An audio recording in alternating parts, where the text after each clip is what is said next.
that being said, I am going to introduce our next panel. We are going virtual again. We are going back into the metaverse.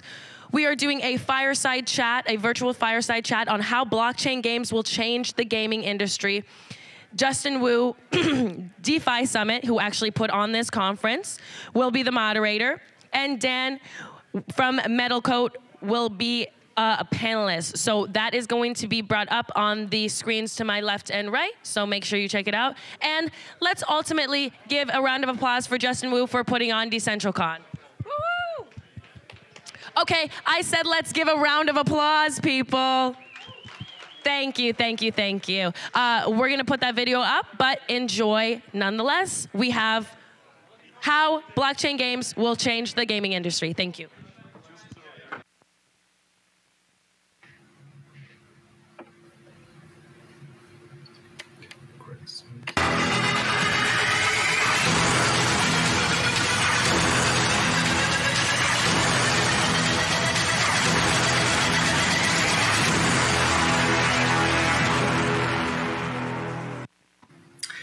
Welcome everybody to today's session here at Decentral Miami, and we're excited today to talk about the upcoming play-to-earn GameFi revolution that's been taking off, which has been a combination of both my favorite topics is NFTs and DeFi. Today we have a special guest talking about this topic. We have Dan, who is the CTO of Studio 369, which is behind MetalCore Games. Hey Dan, how's it going? How are you doing? Glad to be here. Doing great, doing great. I guess before we jump into this topic too, I guess you want to give a little bit of background about yourself and MetalCore Games in general as well, to give people an idea of what you've been working on. Yeah, so I've been working in the game industry for over 15 years myself, and mostly spent a lot of time working on kind of big name console games. Got my start working on Mortal Kombat and a lot of kind of larger teams, and then kind of transitioned into kind of smaller indie style games. And more recently, we've been starting to get interested in like you mentioned, this kind of GameFi revolution. And Studio 369, we're a relatively new studio, but we're all industry veterans, game industry veterans. So we've all been at this for quite a long time. And in a sense, we're really experienced in the kind of traditional video game side of things, but we're a little bit new to the crypto side. So we're kind of learning as we go, but we're kind of hoping to bring that kind of hardcore game professionalism, that design, that kind of we know how to do into this into this world, and really try to merge the two as well as we can. So. Yeah, which is much needed. I think what we're seeing now with the early waves, even with NFTs right now, with other projects and other companies, it's right now just been flat JPEGs, and then also too for the gaming side, it's just been simple games like your click point and click adventure type of thing, and spit out a crypto token, right? Yeah, people are, and those games are great. There's nothing wrong with those games, but there is kind of I do think that there might be it's almost kind of a microcosm of almost the reemergence of the video game industry as a whole, like the history of video games.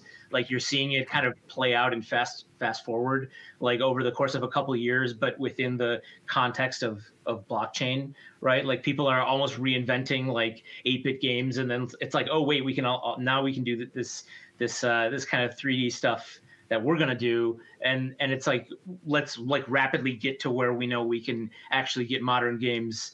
Where we have modern games, like where we can develop that stuff. There's no reason why that stuff can't also come to blockchain too, right? So that's what we're focusing on right now.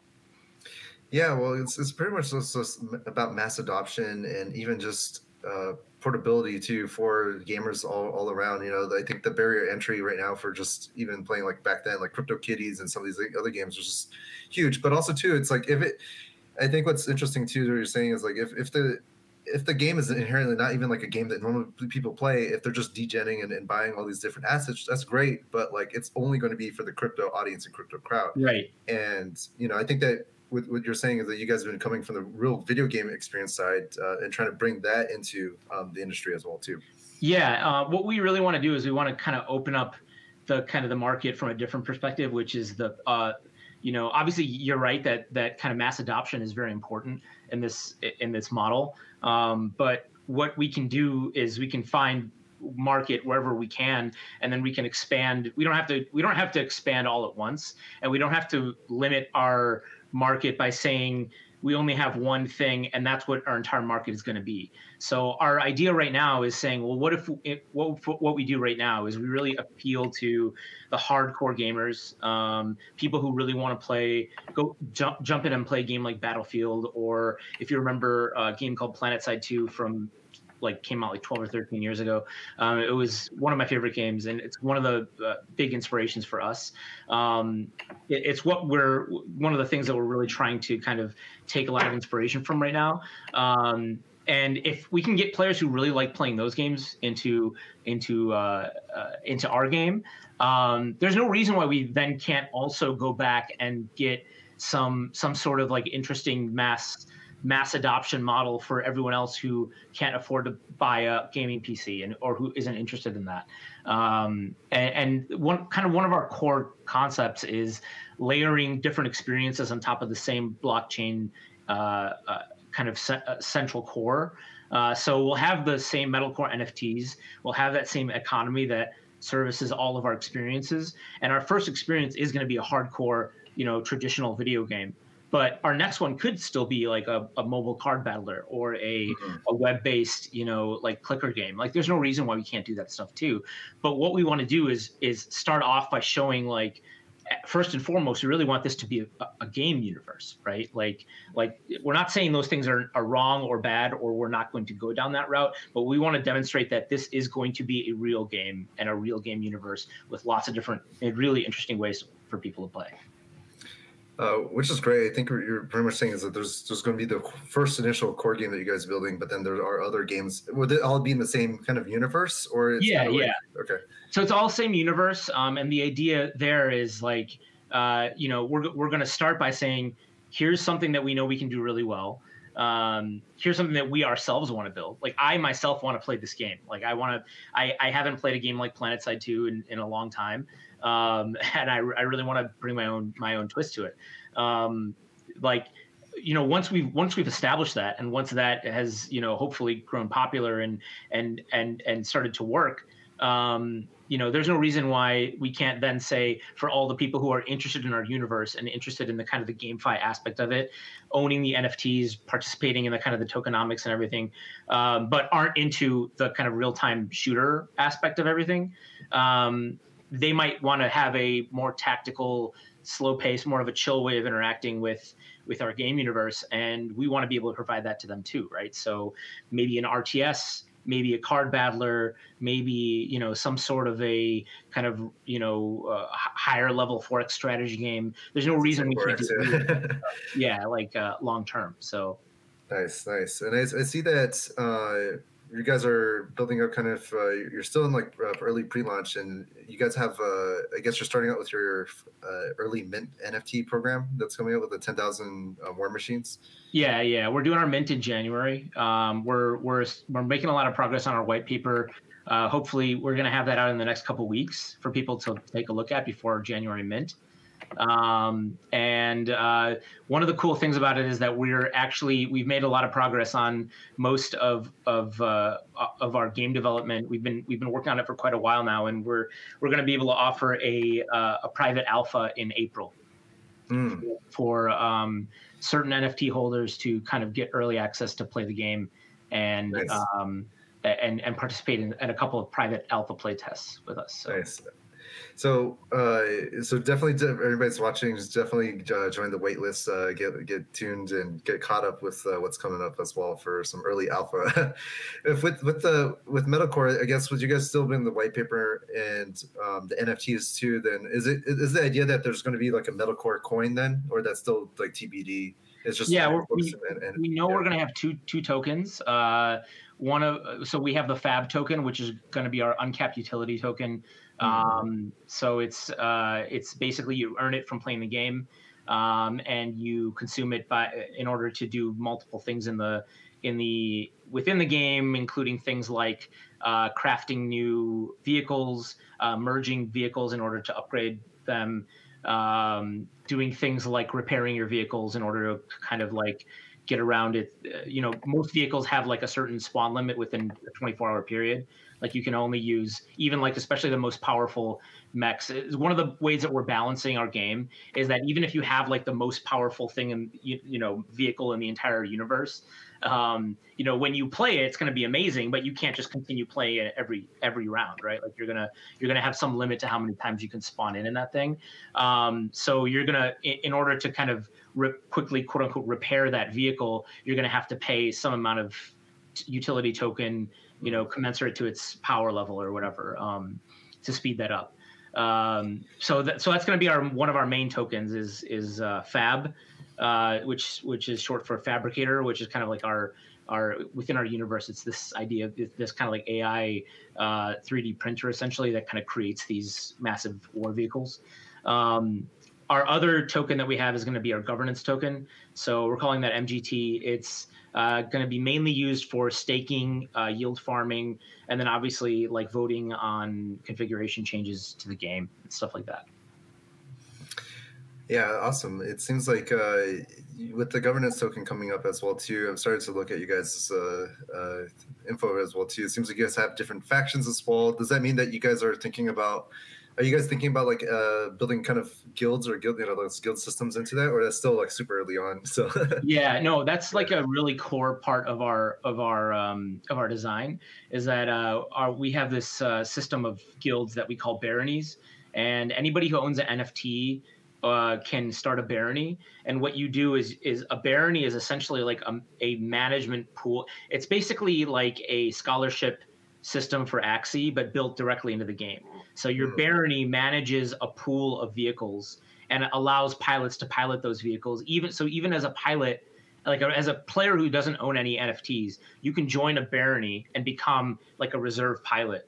And if any of these vehicles are available for you to use, if they have any like spawns left, and if the barony leaders have like authorized you to use those vehicles, like they have to release them to you, right? So you have to basically prove that you're good enough. You have to kind of like maybe play a little politics within the barony. Then you get access to some of the cool mechs that they own. You can pilot them in battle, earn a little bit of your own, like earn a bit of commission from using those mechs, while the lion's share obviously goes back to the people who own them. And so we kind of have this built-in scholarship system from Axie designed directly into the game with this barony system. And we're hoping that players like and also like DAOs and kind of existing guilds, we've been in a lot of discussions with them as to what kind of features they want. And I think a lot of them think this is really cool that we have this kind of built in, and it's going to be very central to the way players interact with our game. Yeah, very cool. Yeah, the DAOs, the guild DAOs, the GameFi DAOs that are still not here yet, and that's to come. We haven't. That's why I'm super bullish. It's like that's DAOs are definitely growing, but I think we'll start seeing these essentially like your favorite esports team going decentralized even. That might be bigger than your FaZe clans. Yeah, it's super cool. Yeah, like the kind of the opportunity for like how these organizations define their relationships with one another and the game developers and the community, and then like how they redefine their own kind of competitiveness amongst one another is going to be just such an interesting like organic thing that evolves out of all of this that I just can't wait to see. I'd like to see some like EVE Online style stuff where somebody would actually take a 2-year espionage to enter and infiltrate a DAO and just drain it, do a bank run, or just take over the governance of that.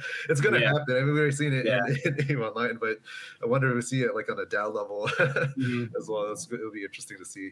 When it comes to, I guess, a little more on the technical side of deciding on building for blockchain, building these games for blockchain as well too.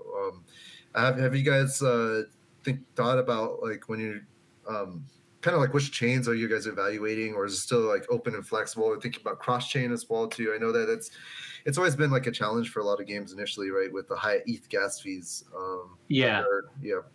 So there's a lot of kind of competing kind of like imperatives, right? Like you want to go where a lot of people already have wallets. You want to go where a lot of people already have a lot of their assets, right?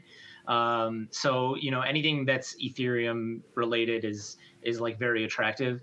And then there's the gas fees are a huge problem, right? Like a lot of people that a lot of our fans in our Discord are like begging us, please don't go on mainnet Ethereum, and we're like, yeah, obviously, like we don't want to do that because we don't want players to be spending hundreds of dollars just to kind of like even step foot into our game in the smallest possible way, right? So so we've decided we definitely need to go onto some sort of layer 2 solution, and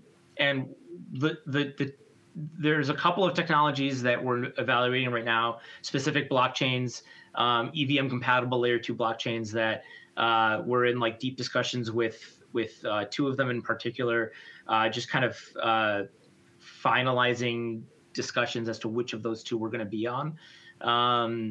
Which of those 2 we're going to launch on. Now, the interesting thing is that you don't have to restrict yourself. Yeah, you don't have to find. Yeah. But this is kind of like we're kind of in those final stages of discussion right now.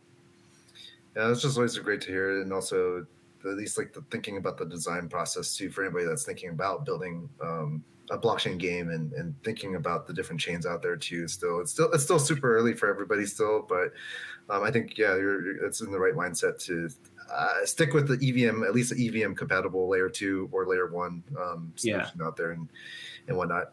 Yeah. Looking, I guess, to the future, obviously you guys are gearing up for upcoming launch. There's an alpha that's coming up in April as well too, and then it seems like your first NFT drop in January 2022 as well too. I guess what's on the other things you guys might be excited, whether it be for your guys' project too, or even some other stuff that you've been tracking as well for the space in general for play to earn and GameFi. Well, one of the things that we're really looking forward to is making the jump from UE4 to UE5 at some point in the future. Mm-hmm. That's something that we have slated to do in 2022. We've got a lot of people who have asked us why we haven't been developing in UE5 from the beginning. And this is just kind of like, we're like kind of conservative video game developers who don't want to take risks that we don't need to. And starting development on an engine that is still in early access is something that I would categorize as a risk, and it kind of just makes me nervous. So we've been holding off on switching to UE5, but we've definitely been tracking like when's the right step to do it, and working very closely with Epic to kind of get that actually development, like actually month-to-month development plan with them, to be like, all right, here's when we're going to do this, and here's when we're going to do this, and do you think like from here to here would be a good time for us to think about upgrading, and like that tight collaboration with them has been really helpful, and I'm really confident that at some point in 2022, targeting maybe late 2022, we'll be able to start thinking about making the jump to UE5. So that's something that I personally am really looking forward to as kind of a long time game development geek. I'm really excited to get my hands on a new engine. So. And you don't need to go too much details of this thing, but it seems like was it like a couple months ago or so that Epic finally said that they are allowing like blockchain-based games on there, not Steam as well. Yeah, I guess just generally, like without going too much details, how's that been in terms of like conversation with like the more traditional people in the industry, right? Like even your friends and other developers in space, like all colleagues, how are they taking blockchain gaming? Yeah, I mean, I think that it's interesting because there's a lot. So Epic's been great. Epic has been very, very supportive of crypto-based games. I honestly think a lot of the whole Steam thing is really just about they don't know how to handle the legal of it, and they're obviously the kind of the bigger, I don't want to say dinosaur, but like they're the big cruise ship that can't change direction very quickly, and so they're a little bit more worried about like how do we get our way around regulation and all the different locales and all that stuff. And Epic is like, well, we'll figure it out as we go along. So I think that's kind of the difference in mindset between the large company and the smaller company in the space. In terms of like other people in the industry, I think there's a lot of game devs who are like intrigued by the idea of going into crypto, and there's a lot of kind of like negative stereotypes still about crypto in general and like NFT projects and stuff that I personally think what we really need to do is just like be more equipped to address head on. A lot of the, like, especially if you read things like traditional gaming press, most traditional gaming press is really, really negative on any sort of blockchain-based games. And NFTs, yeah, they're all like, if you read Kotaku, they're like, 100%, they're like, we're not even going to cover it. It's stupid. I don't want it. And if you read like their rationale for why, most of it is like really like it's genuine. Like they're not, you know, they think they're like making good points, but it's mostly outdated points and points that I think we have really strong rebuttals to, but they're just not willing to listen. And hopefully at some point, if we or someone out there becomes big enough, they won't have any choice but to listen. And hopefully at some point they become genuinely interested in having a conversation about it. But in particular, I think we really need to, this is why we're interested in really kind of finding the right layer 2 solution. The environmental concern is one thing that I think a lot of like gaming press is really hitting on, right? So like, can we make sure that we're finding the right layer 2 blockchain in order to alleviate those concerns? One that's like environmentally conscious, one that's stake and exactly. Options, you know, and I think that's those, like, not shying away from that criticism, but instead figuring out the right way to be like, all right, I hear you. Here's what we're doing to like address that, and we're handling it, right? So that's the best way to handle that. Awesome. Well, yeah, we're coming to the tail end of our fireside chat here. I guess, would you like to share any last few thoughts? And we'll definitely have to get you at another event. And also, too, potentially, you know, we're definitely want to have like a pure GameFi con. We'll definitely love to have you back on and come through. Yeah, no, I mean, I'd love to chat with some of the other kind of people associated with some of the other big projects in the scene. But yeah, I mean, just thanks a lot for having me on. It's been nice chatting with you, and I hope we'll get a chance to do it again soon. Awesome. Take a look at MetalCore through metalcoregame.com. And they're also hosting another full demo talk so you can actually learn more about the game here at the Central. So be out on the lookout for the talk as well. Thanks, Dan. Thank you.